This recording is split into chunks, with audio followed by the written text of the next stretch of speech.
बिस्मिल्लाहिर्रहमानिर्रहीम। अस्सलाम वालेकुम। कैसे हो बच्चों आप सब? उम्मीद करती हूँ आप सब ठीक होंगे। ये आपकी एसएसटी की क्लास और मैं हूँ आपकी एसएसटी की टीचर मैम रुकिया। स्टूडेंट्स, जैसे कि आपको पता है जो आपकी गुज़िश्ता क्लासेस से रिलेटेड कुछ सवालात हैं मेरे पास, आपने इन सवालात को गौर से सुनना है, मुझे आंसर रिप्लाई करने हैं। आपके लिए सवाल नंबर 1 है, वादी सिंध के लोगों के रहन सहन के तरीके और तर्ज़ ज़िंदगी के अवामल का जायज़ा कैसे लिया जा सकता है। यानी हम किस चीज़ को देख कर बोलते हैं कि इन लोगों के रहन सहन के तरीके ये थे। बिल्कुल ठीक, आपका जवाब बिल्कुल ठीक है। हड़प्पा और मोहनजोदड़ो के खंडरात से मिलने वाले इंसानी सर, जिस्म, मिट्टी के खिलौने और दीगर मुख्तलिफ़ अशिया से हम उस दौर के लोगों के रहन सहन के तरीके और तर्ज़ ज़िंदगी का जायज़ा ले सकते हैं। बच्चों, आपके लिए सवाल नंबर 2 है कि वादी सिंध के लोग किस किस्म की ज़िंदगी बसर करते थे। वादी सिंध के लोग किस किस्म की ज़िंदगी बसर करते थे? बिल्कुल ठीक, वादी सिंध के लोग पुरअमन थे, जंग जदल को नापसंद करते थे। जंग जदल बच्चों आपको पता है कि जंग यानी जो लड़ाई झगड़ा होता है उसको नापसंद करते थे। बायमी इत्तफ़ाक़ और इत्तेहाद और मुसावात के साथ ज़िंदगी बसर करते थे। आपके लिए सवाल नंबर 3 है, वादी सिंध की तहज़ीब के लोग किस किस्म का कपड़ा इस्तेमाल करते थे।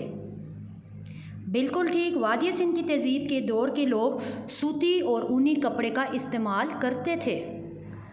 आपके लिए सवाल नंबर 4 है, वादी सिंध के लोग जो ज़ेवरात इस्तेमाल करते थे वो किस चीज़ के बने होते थे।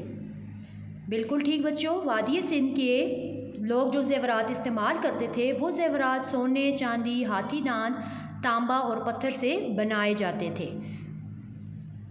जो जैसे कि पता है आपको, हमने तारीख़ में वादी सिंध का यूनिट स्टार्ट किया हुआ है और वादी सिंध की महैशियत के बारे में आज, यानी उसकी इकानमी कैसे थी, वहाँ के लोग जो थे वो अमीर थे या क्या, अपनी डेवलपमेंट के लिए क्या चीज़ें इस्तेमाल करते थे, क्या चीज़ उनका पेशा क्या था, ये सारी चीज़ें, या खुराक के तौर पे वो क्या इस्तेमाल करते थे, ये सब हम आज के लेक्चर में डिस्कस करेंगे। स्टूडेंट्स, आपका उन्वान है महैशियत। आपने गौर से सुनना है सारी चीज़ों को और जो जो क्वेश्चंस मैं आपसे पूछूँ आपने साथ साथ रिप्लाई करने हैं। स्टूडेंट्स, वादी सिंध के लोग खुराक के तौर पर अनाज और फल का इस्तेमाल करते थे। वादी सिंध के लोग खुराक के तौर पर अनाज और फल का इस्तेमाल करते थे। बच्चों, आपके लिए सवाल है कि वादी सिंध के लोग खुराक के तौर पर किस चीज़ का इस्तेमाल करते थे। आपका जवाब बिल्कुल ठीक है, वादी सिंध के लोग खुराक के तौर पर अनाज और फल का इस्तेमाल करते थे।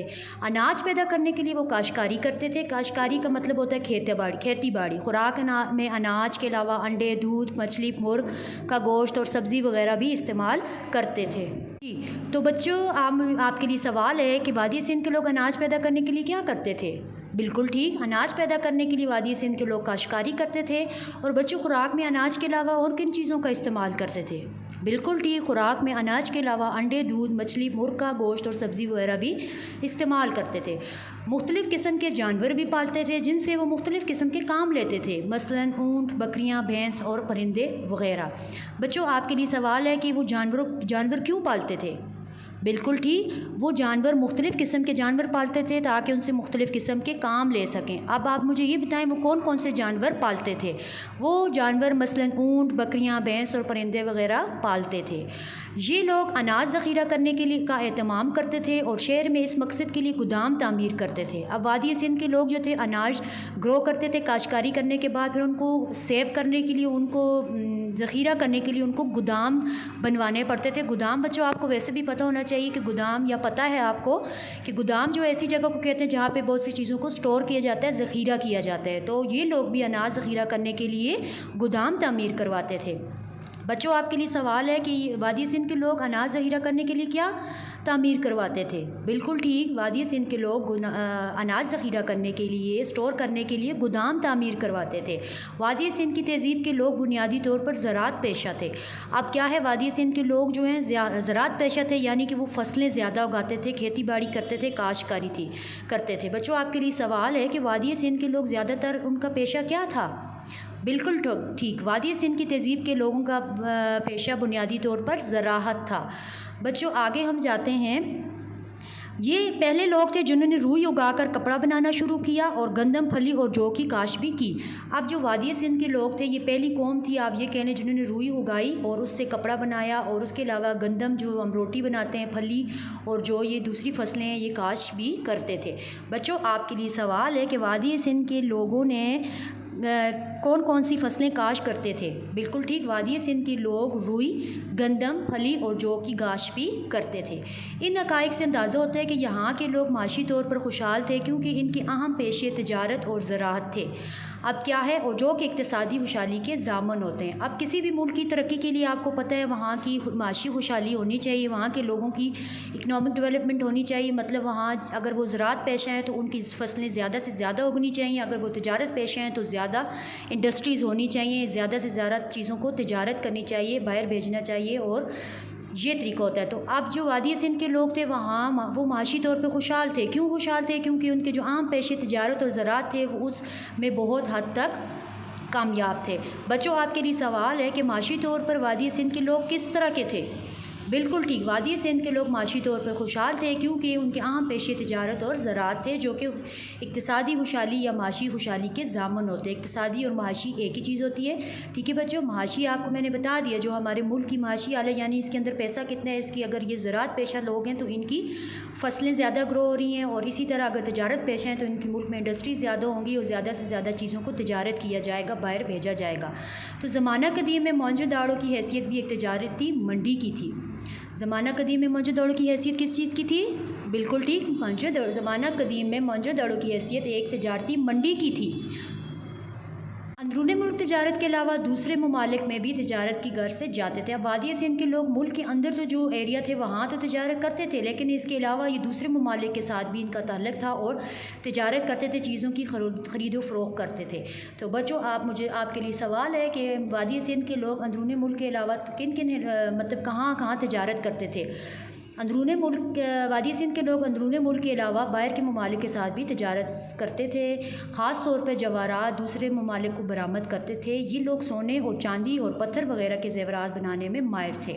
बच्चों, आपके लिए सवाल है कि वादी सिंध के लोग किस चीज़ की बरामद करते थे? बरामद आपको पता है कि बाहर के ममालिक को जो बेचते थे। ठीक है, बरामद का मतलब है जो कि बेचते थे। अब आप मुझे बताएं कि ये जो हैं ख़ास तौर पे जवाहरात जो हमारी ज्वेलरी होती है उसके अंदर हीरे, मोती, सोना, चांदी, ये सारी चीज़ें जो होती हैं शामिल होती हैं। तो वादी सिंध के लोग किस चीज़ को बरामद करते थे? बिल्कुल ठीक, वादी सिंध के लोग जवाहरात दूसरे ममालिक को बरामद करते थे। ये लोग इसके अलावा ये लोग किस चीज़ के ज़ेवरात बनाने में माहिर थे? बिल्कुल ठीक, ये लोग सोने, चांदी, पत्थर के ज़ेवरात बनाने में माहिर थे। मौरख़ीन के मुताबिक, अब मौरख़ीन कौन होते हैं? तारीख़ लिखने वाले, जिन्होंने हिस्ट्री के बारे में किताबें लिखी हों वो लोग मौरख़ीन होते हैं। मौरख़ीन के मुताबिक वादी सिंध के लोग सामान ले जाने और लाने के लिए बैलगाड़ी का इस्तेमाल करते थे। अब क्या है कि तिजारत के लिए ज़ाहिर है कोई न कोई आमदोरफ्त के लिए चीज़ तो ज़रूरत होती थी, तो वादी सिंध के लोग जो हैं वो कहते हैं कि बैलगाड़ी का इस्तेमाल करते थे। वादी सिंध के लोग तिजारत के लिए या ख़रीदो फ़रोख्त के लिए बैलगाड़ी का इस्तेमाल करते थे। बच्चों, आप मुझे बताएं, वादी सिंध के लोग तिजारत के लिए, चीज़ों की ख़रीदो फ़रोख्त के लिए कौन सी ट्रांसपोर्ट को क्या चीज़ यूज़ करते थे? बिल्कुल ठीक, मौरख़ीन के मुताबिक वादी सिंध के लोग सामान ले जाने और लाने के लिए बैलगाड़ी का इस्तेमाल करते थे। कारवान की सूरत में तिजारती सामान लाने और ले जाने के लिए घोड़े और गधे वगैरह भी इस्तेमाल करते थे। कारवान का मतलब होता है पूरा एक काफ़िले की सूरत में बहुत सारे लोग मिल के जब इकट्ठे सफ़र करते थे या तिजारती सामान ले जाने ले जाते थे तो उसके लिए वो घोड़े और गधे इस्तेमाल करते थे। तो बच्चों, आपके लिए सवाल है कि कारवान की सूरत में तिजारत के लिए कौन से जानवर इस्तेमाल किए जाते थे? बिल्कुल ठीक, कारवान की सूरत में तिजारती सामान लाने और ले जाने के लिए घोड़े और गधे का इस्तेमाल किया जाता था या इस्तेमाल करते थे। तो ये थी आज की हमारी क्लास, और आज हमने इस क्लास में जो ख़ास चीज़ें डिस्कस की हैं वो ये हैं कि वादी सिंध के लोग खुराक के तौर पर फल इस्तेमाल करते थे। अनाज पैदा करने के लिए वो काश्तकारी करते थे। खुराक में अनाज के अलावा अंडे, दूध और मछली, भेड़ और मुर्ग का गोश्त और सब्ज़ी वगैरह भी इस्तेमाल करते थे। वादी सिंध के लोग मुख्तलिफ़ किस्म के जानवर भी पालते थे जिनसे वो मुख्तलिफ़ काम लेते थे, बकरियाँ, भेड़ और परिंदे वगैरह। ये लोग अनाज ज़ख़ीरा करने का एहतमाम करते और शहर में इस मकसद के लिए गोदाम तामीर करवाते थे। ये लोग बुनियादी तौर पर ज़राअत पेशा थे जिन्होंने रुई उगा कर कपड़ा बनाना शुरू किया। इन हक़ाइक़ से ये अंदाज़ा होता है कि यहाँ के लोग माशी तौर पर खुशहाल थे क्योंकि इनके अहम पेशे तिजारत और ज़राअत थे। ज़माना कदीम में मोहनजोदाड़ो की हैसियत एक तिजारती मंडी की थी। لوگ اندرون ملک تجارت کے علاوہ دوسرے ممالک میں بھی تجارت کے غرض سے جاتے تھے، خاص طور پہ جواہرات دوسرے ممالک کو برآمد کرتے تھے۔ یہ لوگ سونے، چاندی، پتھر کے زیورات بنانے میں خاصے ماہر تھے۔ مورخین کے مطابق وادی سندھ کے لوگ سامان لے جانے اور لانے کے لیے بیل گاڑی کا استعمال کرتے تھے۔ کاروان کی صورت میں تجارتی سامان لانے اور لے جانے کے لیے گھوڑے اور گدھے کا استعمال بھی کرتے تھے۔ جو آج آپ کا ہوم ورک شیٹ نمبر 7 پہ ہے کہ وادی سندھ کے لوگوں کا پیشہ کیا تھا۔ وادی سندھ کے لوگوں کے پیشے کیا تھے؟ وادی سندھ کے لوگوں کے پیشے زراعت اور تجارت تھے۔ یہ آپ کا جواب ہے۔ اس کے بعد آپ کو خالی جگہ دی گئی ہیں، 5 ہیں، اس کو آپ نے خود لیکچر سننے کے بعد اور بک سے بھی آپ ڈھونڈ سکتے ہیں، آپ وہاں سے سرچ کرنے کے بعد ان کو لکھیں گے۔ وادی سندھ کے لوگ خوراک کے طور پر ڈیش اور ڈیش کا استعمال کرتے تھے۔ نمبر 2، وادی سندھ کے لوگ اناج ذخیرہ کرنے کے لیے ڈیش کا تعمیر کرتے تھے۔ وادی سندھ کے لوگ بنیادی طور پر ڈیش پیشہ تھے۔ وادی سندھ کے لوگ معاشی طور پر ڈیش تھے۔ وادی سندھ کے لوگوں کا اہم پیشے تجارت اور ڈیش تھا۔ بچوں آپ نے ان بلینکس کو اچھے سے فل کر کے اور یہ ورک شیٹ جو ہے اچھی پیپر پریزنٹیشن کے ساتھ آپ نے اس کو سالو کرنا ہے۔ اور بچوں آپ کے لیے کچھ انسٹرکشنز ہیں۔ آپ مئی کا ہوم ورک 5 جون 2021 کو کالج میں جمع کروائیں گے اور اپریل کا آن لائن اور اسپرنگ ویکیشن ہوم ورک کا رزلٹ لے کر جائیں گے۔ اس ہوم ورک کو منتھلی ٹیسٹ میں کنورٹ کیا گیا ہے۔ اس کے 30% نمبر فرسٹ ٹرم کے رزلٹ میں بھی ایڈ کیے جائیں گے۔ تمام والدین سے گزارش ہے کہ جلد سے جلد نور کے پیرنٹس واٹس ایپ گروپ کو جوائن کر لیں اور کسی بھی اسسٹنس کے لیے درج ذیل نمبرز پر رابطہ کریں۔ اوکے اسٹوڈنٹس، ٹیک کیئر، اللہ حافظ۔